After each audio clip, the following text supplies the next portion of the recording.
So, throughout the semester, we've watched several movies talking about the themes of gender identity, the gaze, gender roles, the patriarchy, and performance of gender. We've seen these themes throughout films like Some Like It Hot, Aliens, and A Fantastic Woman, showing the different levels that society plays into the female identity. Within this film, Within the film Cleo from 5 to 7 by Agnes Varda, she uses themes of self-reflection, self-identity, or gender identity, the gaze, performance of gender, and the patriarchy to show the oppressive atmosphere that a male dominated society can have upon a community and the members, and more specifically, the main character, Cleo. Throughout Cleo from 5 to 7, several themes that were used within different films throughout this semester were seen in this movie. However, they all revolved around the oppression that a patriarchal society can conjure for females. The way the women act, view themselves, and go about their day in this film is constructed and heavily observed by the men of the community. The signs of the patriarchal community that Cleo and the people around her live in begin very early on and are carried throughout the film. Through conversations with her agent, waiter, and composer, she is constantly being degraded or told to act a certain way due to the need to please and satisfy the men of the society around her. When talking about her anxieties and fear of what the future of her life could be, her agent disregards Cleo's feelings, continuously stating that Cleo is using the possible cancer diagnostic as a call for attention. The agent further then points to the theme of gender performance, suggesting to Cleo that she shouldn't talk about her illness to her boyfriend, that men hate this about women. She should act like a proper woman and a girlfriend to her boyfriend, letting him live a carefree life, not having to worry him, while Cleo must latch on the feeling of looming death. This performance of gender is not for Cleo or for her agent, but for the patriarchy in which she lives in and participates in, which is oppressive to her feelings and the community around her. Most of the men within this film also follow along with the menacing side of the patriarchy by objectifying her, disregarding her emotions, and making her believe the patriarchal views in which they believe in. The male composer slash friends of Cleo are people that Cleo should be able to trust and confide in when dealing with a possible cancer diagnostic. However, they are the opposite. The men who are supposed to be acquaintances and trustworthy coworkers reset to their oppressive patriarchal mentality.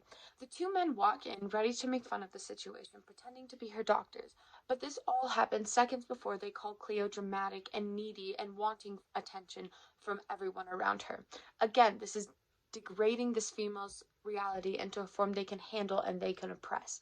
This act of intentional overlook of her emotions becomes more and more prevalent at the end of their meeting, where the stress and high emotion of the possible cancer diagnosis becomes too much, leading to a breakdown, and instead of being helpful and caring friends, the composers result to calling her a spoiled, self-centered child.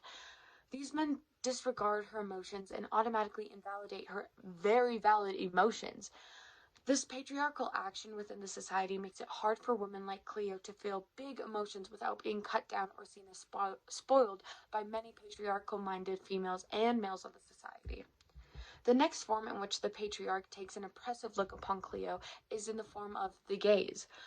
The assertion of dominance by staring, objectifying, and sexualizing of Cleo is prominent throughout this film. Walking the streets of Paris at first glance seem normal. However, a closer look into the background shows that the gaze is used everywhere in the streets. So much so that this objectification and sexualization has become a norm of Cleo's daily life. Starting in the car at the beginning of the film, the men in a different car slow down to get another glimpse and one conversation with Cleo. Even from a car away, they are trying to dominate and sexualize Cleo. They start by saying, "Live with your parents." He goes to grab her hand. "Give us a smile." She pulls away her hand. "You're stuck up." They drive away, showing that those men believe that Cleo was there to benefit them and to obey them. And the second that she didn't obey them, they lost interest. Next, as Cleo walks down the street of Paris, the audience can walk with her and see the more mundane aspect of her life. But of course, this time with Cleo is superseded by the patriarchal gaze of France. For several minutes, Cleo has to endure men stopping to stare, staring from door nooks, turning around to see the back of her, and even endure catcalling during this little walk. Cleo during this time is not a woman walking down the street enjoying the fresh air, but an object that the men of the city have the ability to stare at, making her to be exactly what they need to see. Whether it was from envy or sexualization, the stare and the gaze that Cleo endures during this time is very prominent among the men of the city. Cleo's caught in a place where she is only seen as an object by these patriarchal minded men. An interesting aspect that Varda included in this part of the film was using the camera to make the audience feel as if they were Cleo. So, as an audience member, we got to see the objectification of this female firsthand, showing how oppressive one look from one man could be to a female.